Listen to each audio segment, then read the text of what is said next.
Hello, स्वागत है हमारे यूट्यूब चैनल जियो एनर्जी एजुकेशन में। मैं हूं नरेंद्र शर्मा। पिछली क्लास में अपन ने अध्ययन किया था रोपण कृषि के बारे में, यानी अलग अलग जो रोपण कृषि है उसके बारे में अपन ने अध्ययन किया था, जिसमें कौन कौन सी फसलें शामिल होती है। चाय है, कॉफ़ी है, रबड़ है, कोको है, गन्ना है, अनानास है। इन सब चीज़ों के बारे में अपन ने अध्ययन कर लिया है। आज अपन बात करेंगे भूमध्य सागरीय कृषि के बारे में, यानी हेडिंग लगाइए आप, भूमध्य सागरीय कृषि। यहाँ से एग्जाम में क्वेश्चन आता है, वेरी वेरी मोस्ट इम्पोर्टेंट है, भूमध्य सागरीय कृषि। ये सबसे ज़्यादा इम्पोर्टेंट है इस चैप्टर में। प्राथमिक क्रियाओं में जो भूमध्य सागरीय कृषि है उस कृषि के बारे में ज़्यादा पूछा जाता है। कारण क्या है? क्योंकि ये एक तरीके से खट्टे फलों की खेती की जाती है, और खट्टे फलों से आपको पता है क्या बनाई जाती है, यानी अंगूर वगैरह की ज़्यादा खेती होती है और अंगूर से अंगूरी बनाई जाती है। तो ये खट्टे फलों की ज़्यादा खेती होती है, और भूमध्य जो सागर है उसके समीपवर्ती क्षेत्रों में यहाँ पर कृषि की जाती है। और भी कई क्षेत्र है जहाँ पर ये कृषि करते हैं, लेकिन ज़्यादातर है वो भूमध्य सागरीय समीपवर्ती क्षेत्रों में की जाती है। उस कृषि को अपन भूमध्य सागरीय कृषि कहेंगे। तो इसमें आप लिखिए, यह कृषि भूमध्य सागरीय प्रदेशों में की जाती है।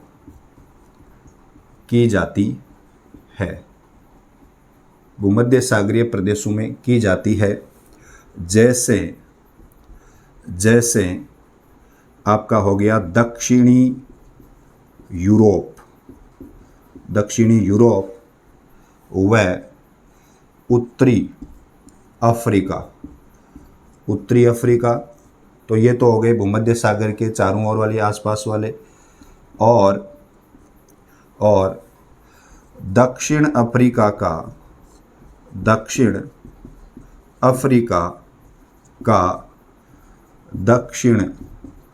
दक्षिणी पश्चिमी भाग, दक्षिण अफ्रीका का दक्षिण पश्चिमी भाग तथा ऑस्ट्रेलिया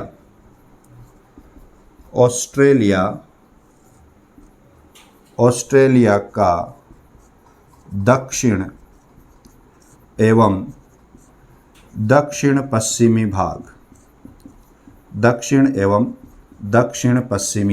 भाग आदि।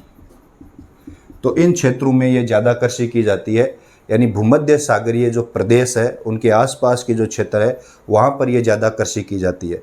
तो ये इम्पोर्टेंट है भाई, बहुत ज़्यादा इम्पोर्टेंट यही है। इसके क्षेत्र पूछ लेता है कि भूमध्य सागरीय कृषि कहाँ पे करते हैं, है ना, तो इसको आपको भूलना नहीं है। एक इसमें और लिख लीजिए, इस कृषि में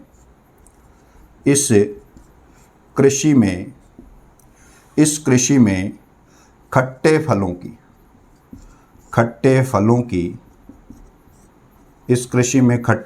की खेती की जाती है। और खट्टे फल आप जानते ही हो, अंगूर है, आपका संतरा है, नींबू है, मौसम्बी है। तो इस तरीके से खट्टे फल, अंजीर वगैरह सारे जो खट्टे फल है उन फलों की यहाँ पर खेती की जाती है। आगे इसी में लिख लीजिए, विशेषकर अंगूर की खेती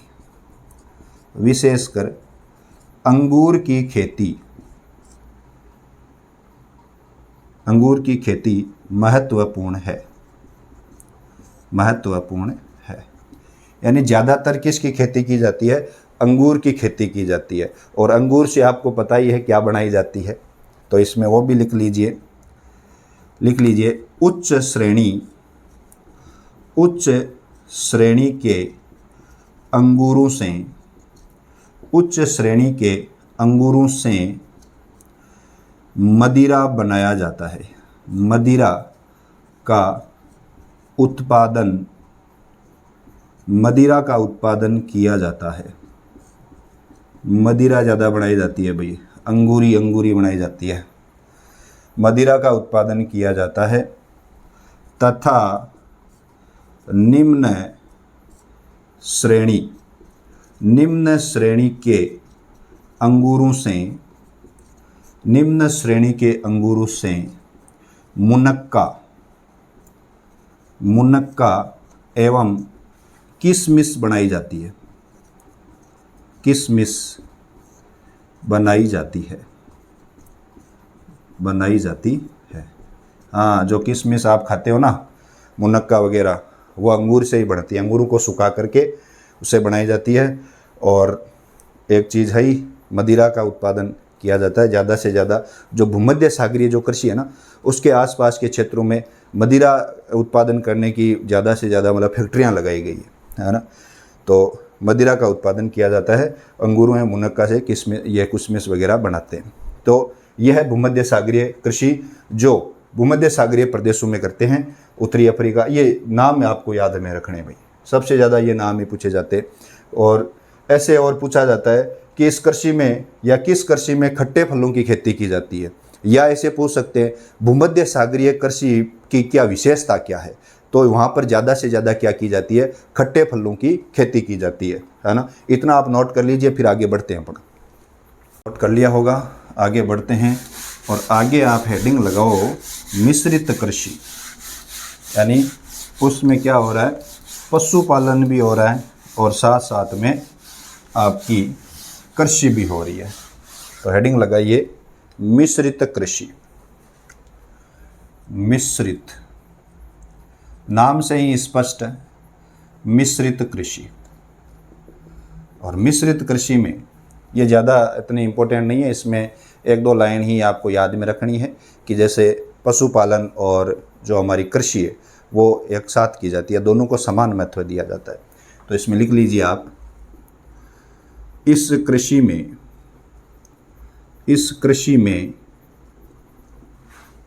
कृषि में पशुपालन तथा कृषि को समान महत्व दिया जाता है। समान महत्व दिया जाता है, यानी पशुपालन भी कर रहे हैं और साथ साथ में कृषि क्रियाएं भी कर रहे हैं। आगे लिखिए इसमें, यह कृषि विकसित देशों में बहुतायत से की जाती है। यानी ज़्यादातर कहाँ कर रहे हैं, विकसित देशों में, क्योंकि इस कृषि के लिए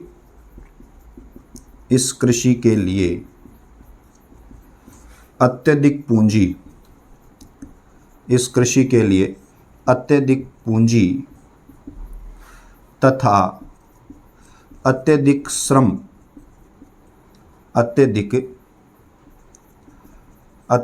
श्रम की आवश्यकता होती है।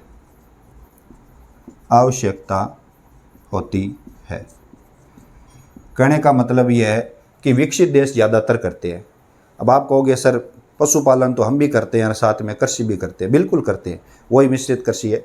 लेकिन इसमें क्या होता है, इस कृषि में बहुत ज़्यादा पशु पाले जाते हैं और चारे की कृषि भी इसमें की जाती है। ठीक है, अत्यधिक पूंजी की आवश्यकता होती है। बड़े बड़े पशुओं के लिए आपको प्रजनन के लिए, स्वास्थ्य के लिए उस पर ज़्यादा ध्यान दिया जाता है। चारे की फसलें यहाँ पर ज़्यादा की जाती है। तो इसमें एक बात और लिख लीजिए, इस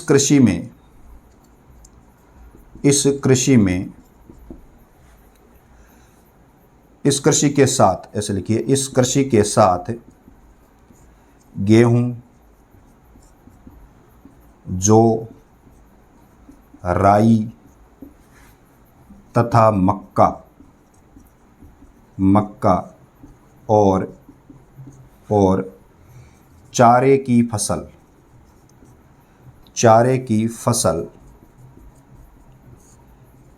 इस कृषि के साथ गेहूं, जौ, मक्का, राई, चारे की फसल आदि करते हैं,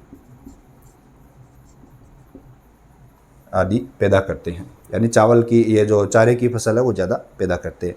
तो ये है आपकी कौन सी, मिश्रित कृषि। सीधी सी कहानी है। इस कृषि में पशुपालन और जो हमारा कृषि क्रियाएं हैं उनको समान महत्व दिया जाता है। ठीक है, कृषि क्रिया को और पशुपालन को। तो ये क्या हो जाएगा, मिश्रित कृषि हो जाएगा। ठीक है, तो नोट कर लीजिए, आगे बढ़ते हैं। इसमें नोट कर लिया होगा, आगे बढ़ते हैं। और आगे आप हेडिंग लगाओ डेयरी कृषि। हाँ, डेयरी, दूध वाली डेयरी कृषि। इसमें लिखिए, आप हेडिंग लगाइए डेयरी कृषि। यानी जो डेयरी कृषि, इसमें क्या किया जाता है या डेयरी व्यवसाय किया जाता है, उस टाइम पर अपने को दुधारू पशुओं की ज़्यादा ज़रूरत पड़ती है ना। तो इसमें लिख लीजिए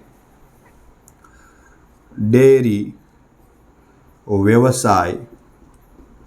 डेयरी व्यवसाय में दुधारू पशुओं का पालन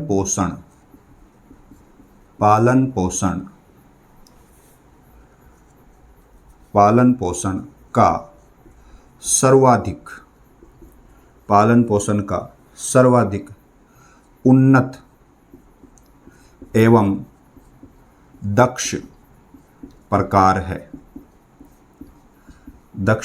है। यानी दुधारू पशुओं का पालन पोषण ज़्यादा किया जाता है डेयरी व्यवसाय में। आगे इसमें और लिख लीजिए, इसमें आप लिखिए इसके लिए, इसके का मतलब डेयरी कृषि के लिए, इसके लिए अत्यधिक पूंजी की आवश्यकता होती है। पूंजी की आवश्यकता होती है, अत्यधिक पूंजी की आवश्यकता होती है, क्योंकि इस कृषि के लिए या इस व्यवसाय के लिए जो पशु पाले जाते हैं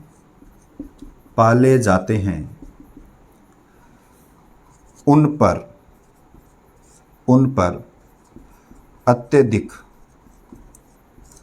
खर्च किया जाता है।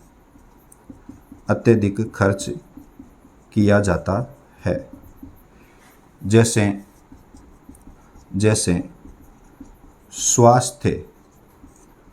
स्वास्थ्य सुविधाएं, प्रजनन आदि। यानी ये कह रहा है कि दुधारू पशुओं को पालो, पहले तो बढ़िया तरीका से दुधारू पशु पाले जाते हैं और अत्यधिक पूंजी की आवश्यकता होती है, क्योंकि जो पशु अपन पालते हैं वो पशु, उनके ऊपर ज़्यादा खर्चा किया जाता है। भाई ज़्यादा से ज़्यादा आपको कोई डेयरी खोलनी है तो आपको पशुओं की आवश्यकता होती है, और पशु यहाँ लगाए काम का आयना पशु होने चाहिए एकदम दुधारू पशु, है ना, ताकि बढ़िया तरीका है जो ने दूध देवे और खासा लीटर दूध देवे। तो वैसे पशुओं की आवश्यकता होती है इसमें। तो अगर उन पशुओं को अपन लाएंगे तो ज़्यादा पैसे की ज़रूरत पड़ेगी, फिर उनको दूध वगैरह निकालने के लिए श्रमिक रखेंगे, या श्रमिक नहीं रखेंगे तो मशीनें वगैरह लगाएंगे, तो वो भी उच्च पैसों की आती है ना। तो इस तरीके से स्वास्थ्य सुविधाएं, प्रजनन आदि। आगे इसमें लिखिए डेयरी व्यवसाय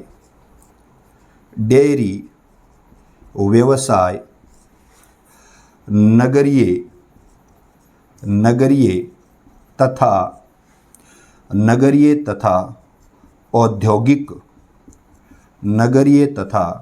औद्योगिक प्रदेशों के समीप की जाती है या समीप किया जाता है।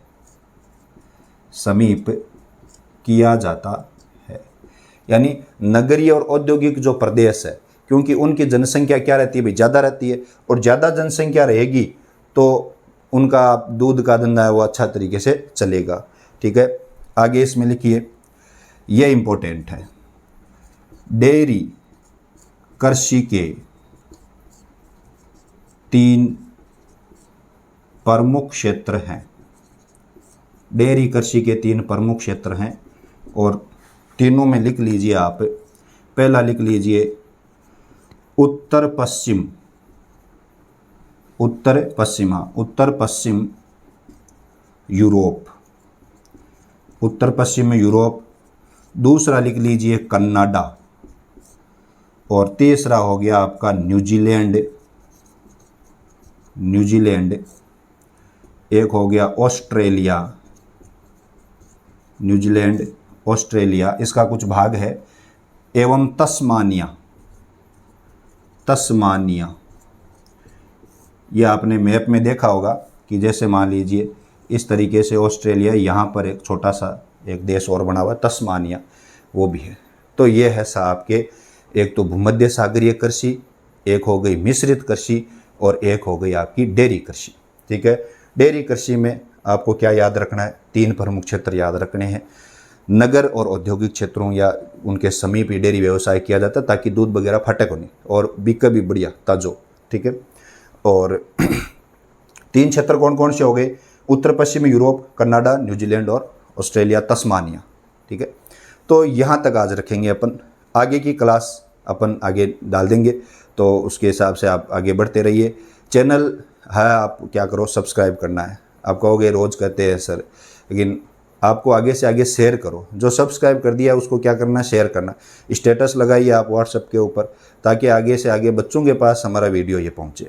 ठीक है ना, तो उनका अच्छी तरीके से आपको पता है कि हमारा जो टारगेट है वो 56 में से 56 है।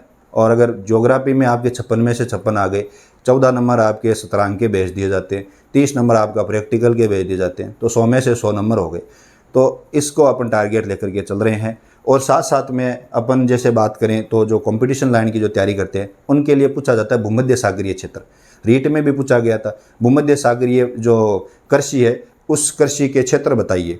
तो उसमें जो 3 है, दक्षिण अफ्रीका का 2 दक्षिण पश्चिम भाग है, ऑस्ट्रेलिया का दक्षिण पश्चिम भाग है, ठीक है, अमेरिका में जो चिली का जो प्रदेश है वो भी है। तो इस तरीके से वो क्या है उसके बारे में पूछ लेता है। तो इन सब चीज़ों को अपने को ध्यान में रखना है। ठीक है, और दीजिए इजाज़त, आज के लिए इतना ही। धन्यवाद। जय हिंद, जय भारत।